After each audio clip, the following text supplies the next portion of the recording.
समय हो चुका है और 55 रन आ गए। 5 बॉल छठे में उसने नहीं है जितने पहले 4 में आए थे और भारत को 5 बॉलर का इस्तेमाल करना पड़ गया है 6 ओवर्स में। पिछले मुकाबले में आखिरी निर्णायक ओवर डाला था और अब तक यहाँ पर बढ़िया इकॉनमी रहती है।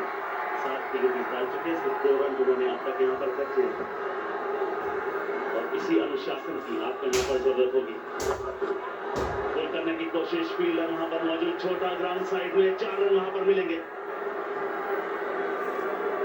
शॉर्ट गेंद, फायदा उठाया निस्तांका ने, जोर से मारने की कोशिश, तो यहां से मोमेंटम कंटिन्यू करना पड़ेगा बल्लेबाजों को।